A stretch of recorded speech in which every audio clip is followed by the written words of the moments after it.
Welcome to the Startups Roundtable podcast, where we discuss the science and art of startups with founders and the broader startup community. I'm Tony Hackett, and I've spent over a third of my B2B sales career either working for early stage startups or as a go-to-market and social selling mentor for founders and their teams. In each episode, we will explore various topics, including decision-making, team building, and growth strategies. Before we meet today's guest, I'd like to start with an acknowledgement of country. We acknowledge the traditional custodians of the land on which we meet. Here in Sydney, it's the Gadigal people. We pay respect to elders past, present, and emerging, and extend our respect to all Aboriginal and Torres Strait Islander people attending today. Olga Ozerian brought to this conversation an expression of behaviours and insights that we immediately associate with a startup founder.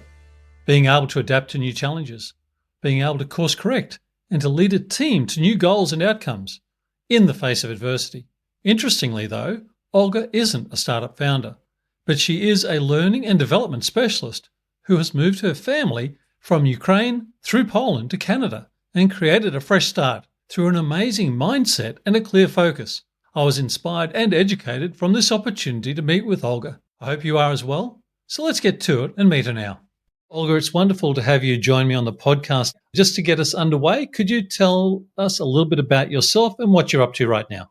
Hello, everyone. I'm Olga Ozerian, and first of all, I want to thank Tony for this wonderful invitation and for the opportunity, to tell you about some Ukrainian lady who now is located in Canada. So we have been already more than 2 months in Canada, in Nova Scotia. We arrived here originally from Ukraine on the 24th of February. We evacuated to Poland, and we spent 3 months in Poland, and now we are in Canada because I feel more safe here. So that's why we are here in Canada. And today, as Tony asked me how I am in the beginning of our conversation, I couldn't help myself. I couldn't stop but to tell him that I have just received the offer from a very, very famous company all over the world. And I'm very happy that I have a job now in Canada and I can contribute this wonderful Canadian society just to thank and just to utilize my talents, my expertise and my professionalism here. So I have 2 kids and my mom with me. So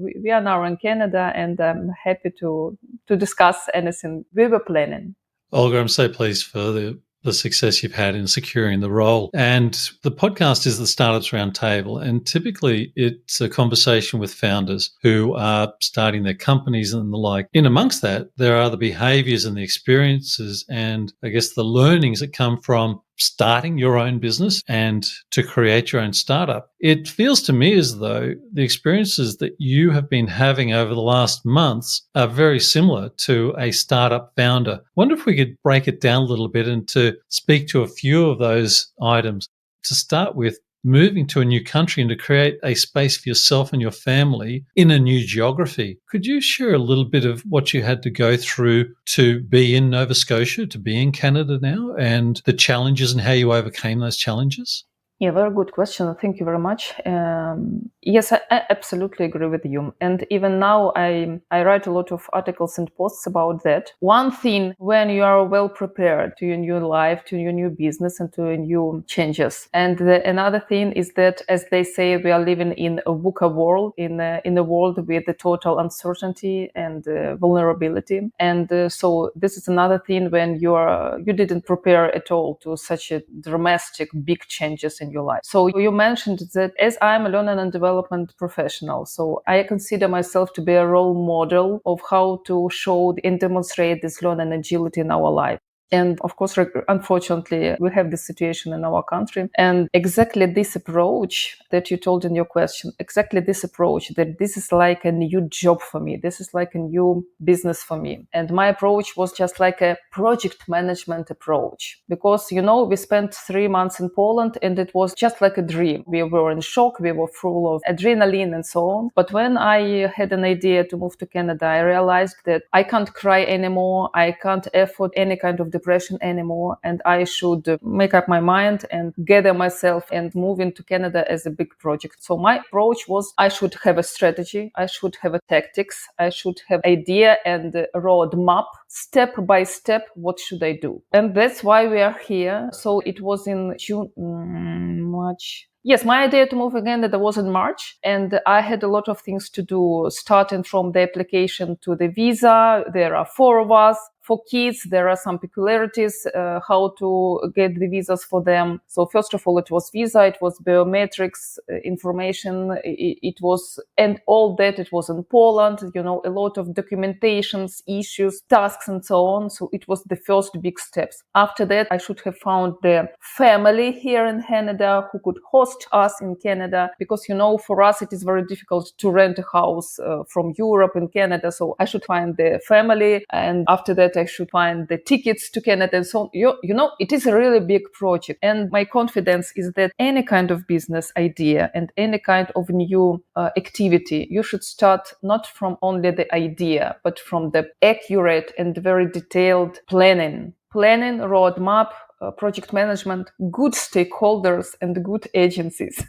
So that's very shortly. That's wonderfully put. And it made me think a little bit about, obviously, your background, your expertise is in learning and development. And we think about workforce transformation, the future of skills, the future of work, the types of challenges that you've had to take on. I'm wondering in different forms whether we'll see that more and more as workplaces and workforces transform and as the competition for expertise becomes harder and harder and more, the battle becomes fiercer.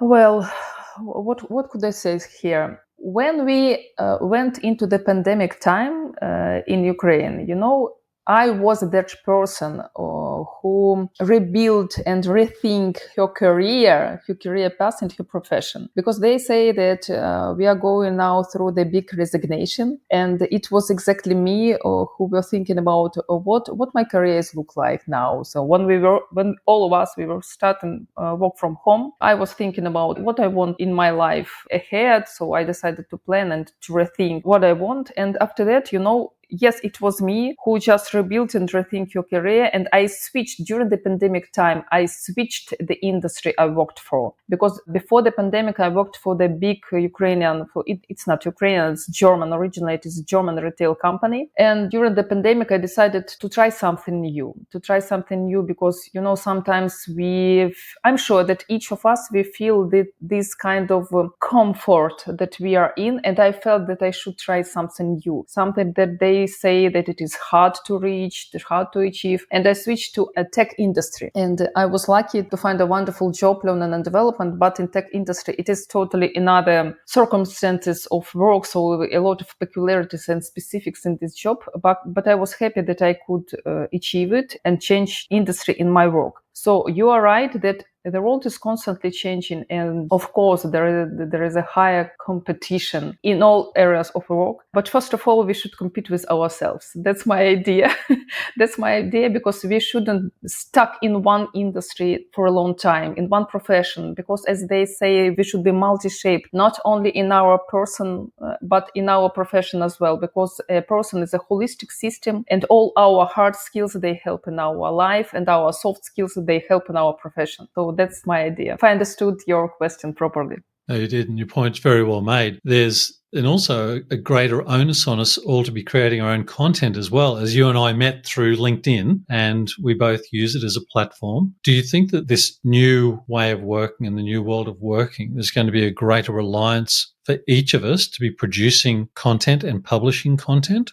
Yes, very good question as well, Tony. Thank you very much. Because exactly yesterday, I read a wonderful article about that when you're looking for a job, when you start a business, when you start a startup, first of all, you should think about the marketing plan. And the marketing plan, it is what? It is, we have only 3 ways maybe, but in total, they are very similar. They're really very familiar between each other. We are reading about something, we are hearing about something, and we are watching something. But all of that need content, need good scenario, good copywriting. And that's why after the success of my post in LinkedIn, I absolutely didn't expect such great success, because I wrote this. So this like a little bit about this post for our listeners. So 2 months ago, I had a LinkedIn not more than 500 followers, and while my job search in Canada, I just decided to write a good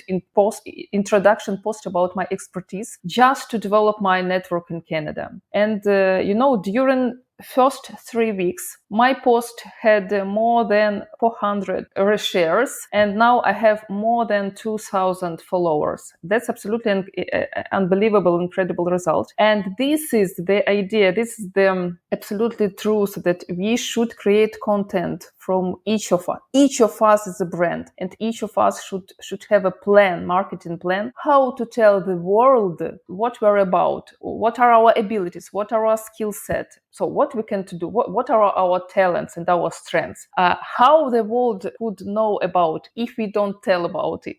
Yes, this is world of content now. And moreover, it makes more sense when during the hybrid work. It makes more sense because we should constantly create a good and professional content. We should tell constantly about what we do and a little bit about our lives, about our personality, and about our weaknesses sometimes, because people love to see other people in a vulnerable situation and how they stand over it, and so on. So yes, this is now the world of content, and a lot of my friends and me, I love to listen to podcasts as well.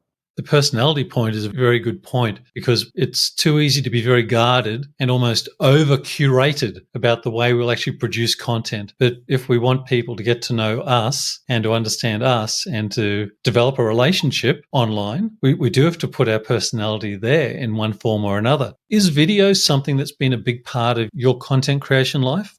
Regrettably, video, not regrettably, it's not just my cup of tea, Maybe if I had an idea to have my own business, maybe of course I would use video content, because now we are in Canada. I have a lot of requests and ask about, Ola, tell me about the Canada, how did you get there, and so please start a YouTube channel. But it takes so many times. So now I just have another priority. But as I've read in a lot of books and a lot of brand new articles, and I'm always trying to read about innovations and trends in learning and development. So I can say for sure that video content is maybe the first one, because people like to see other people in life, in their life. That's why, yes, video content is very important to create. But, podcasts, they have another good advantage. So you can just listen in each condition, during the road, during the sports, and so on. So yes, video content is very important as well. And I think that it will be relevant in the nearest many years in the future. Your point is valid, and there's a place for all. It's not about having a one-size-fits-all. It's about having multiple tools in our toolkit. And the audio channel, which we're obviously using right now, I think it is my favorite. I consume a lot of content through audio, both from podcasts. So I'm a big podcast listener, but also I am a quite frequent audiobook listener as well, to a point of being able to, and a lot of people do this, increasing the speed to be able to consume more. And I've actually found it's worked for me in such a way that by taking out some of the gaps, it forces me to concentrate a little bit more, because otherwise I can tend to drift and I start to come back and rewind. The audio channel is fantastic. And the way this is working, and whilst people are listening to the podcast, they'll only have to believe my hand waving, but we have the video, so we have the connection, the human connection for our conversation, but we're just capturing the audio to publish the audio. And that, to me, is a great way of capturing and being able to share content. Absolutely. And I wanted to add a little bit here that as a learning and development expert, I can add that if you want to make your business effective, if you want to make your business successful, you should consider the so-called learning styles of a person. That's why you should create content in for all the learning styles, for visual content, writing content, and audible content, and so-called kinesthetic content. Kinesthetic content is that to assign people to do something, to give them job assignments, to give them practice, because we are studying, we are learning only through practice. Well, first of all, through practice, and a little bit through theory, a little bit through coaching, mentoring, and so on. That's why that's absolutely for sure. We shouldn't try only one type of content because you will attract only one type of listeners or readers or visible content. So in general, we should use all kinds of content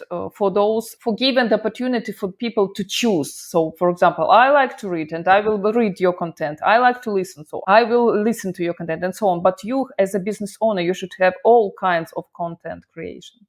As a learning and development expert, what are the trends? Are there maybe one or two trends that you're paying more attention to than others that we should be thinking about?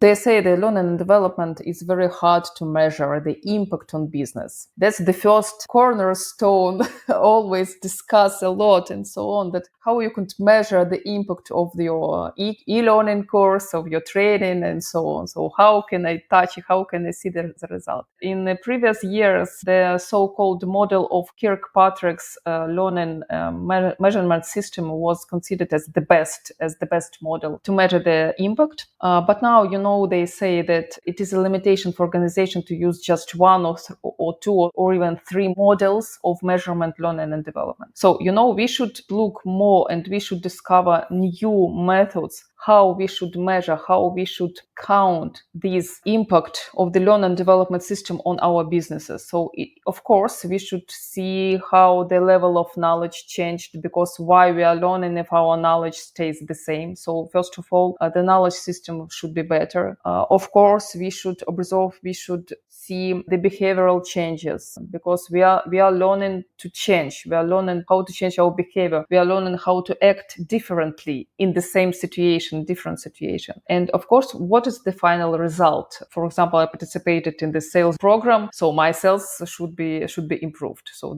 that's obvious. But we should see more. What are the learning environment in our company? What is learning culture in our company? Because if your employee goes to the learning and development program, he takes wonderful knowledge, he studies something new, and when he comes back to your company and he stays in the same environment and nothing changed in the environment, it will be absolutely unuseful, his participation at the program. That's why you should as a business owner, you should give your employees the relevant learning and development culture in your company. So that's the very important, because it is one thing when you invest in learning and development, and it is absolutely another thing when you develop learning and development culture, environment in your company.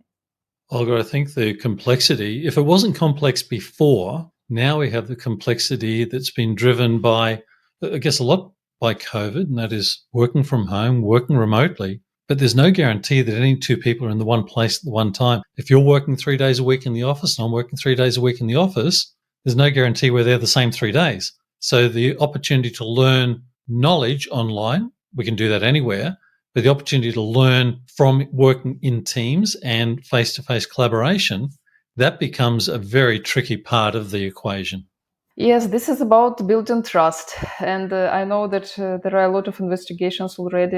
The core idea here is that building trust relationships among teammates who are all over the world, so remotely, it just takes more resources and more time, because there is a scientific investigations that when we are speaking to the person through the laptop, our brain doesn't perceive him as a human. That's why we need more resources, we need more power just to build these trustful relationships, because that's why we feel so tired when we have all the days communicating remotely, communicating in Zoom. That's why we feel more tired than we were communicating in face-to-face in person, because it takes us more power, more resource communicating via cameras, via Zoom, via laptop. So that's why we just need to plan and to spend more time not only speaking about our tasks and working issues, working assignments, but we should spend so-called social hours. For example, in my previous company, our boss, she provided us with an event each Friday called Social Hour, when we were just gathering together and we're speaking about different topics about our achievements during the week, about our just private personal life. And it helps us to trust more, to get to know each other more and better. So that's very important now, because people are not only workers, people are not only employers, they're persons, they're humans, and we should know about them more and more, even remotely. Great point. It all starts and ends with trust. You could have the smartest, best, brightest, most successful, but if there's no trust, then there is no connectivity. It will vaporize. And that's a really powerful point. Olga, I wonder if, in closing, if you could draw on your knowledge and experience around mentors, and if you were giving one or two tips to a prospective founder or an early stage founder as to how they could think about mentoring and coaching, what would be your advice?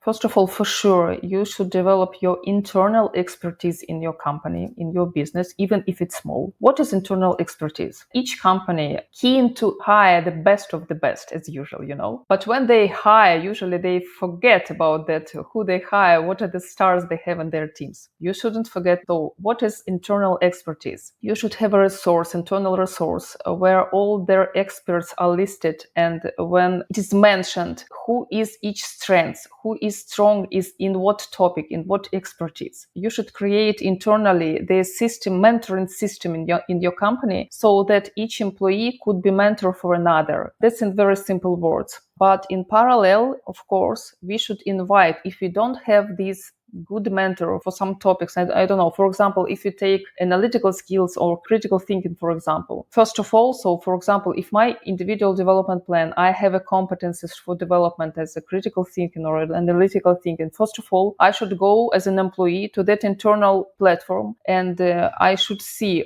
who of my colleagues have this competency already developed. So it could be some person in financial department, it could be some person in business development department, just for example. And I go to him and I ask him, Stephen, I know that you are very strong in analytical thinking. You have wonderful reports created and so on. And, I would like to develop this competency for my profession, for my job. Would you please provide me 10 mentoring sessions? I just need your advice, your recommendations. What would you suggest for me? How could I develop this competency? That's one point.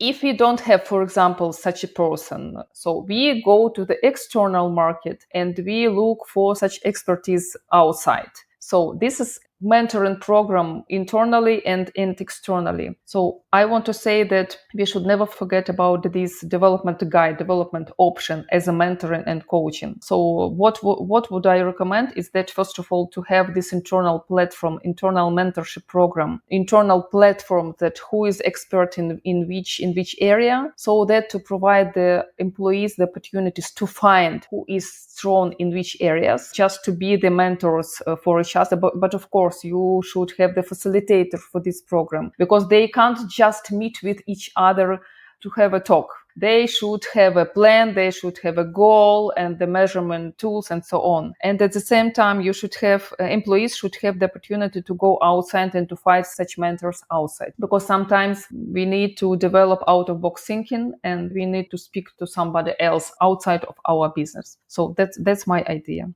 You've made me think about the question and answer differently to I have ever thought before. Whenever I've asked this question of a founder, I've always asked the question thinking about the founder needing a mentor or a coach. But in fact, what you've made me think about is that inside their teams, inside the startups teams, the team members need to be thinking about mentoring and coaching as well. The other thing that you said that I haven't heard anybody say before, when you said maybe it's about 10 sessions, it could be almost like a mini contract. And I'd never thought about mentoring and coaching like that.